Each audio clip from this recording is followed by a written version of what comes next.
the moment of inertia of a door of mass m and length 2l and width I.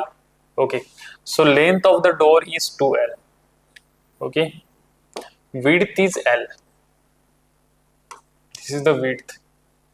Width is l and the length is 2l.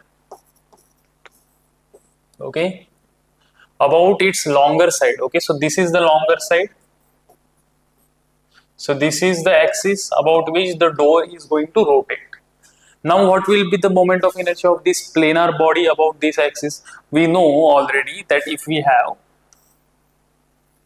L as a length, B as this breadth, and the moment of inertia about this axis is mb square by 3, right? Mb square by 3. Similarly for this it will be ml square by 3.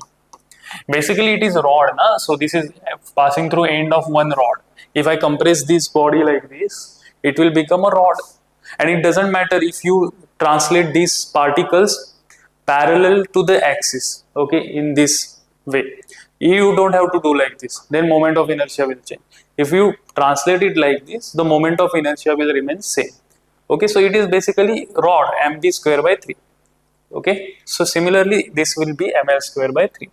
So this will be the correct option. Actually this is ml square by 3. So this will be the correct option, B.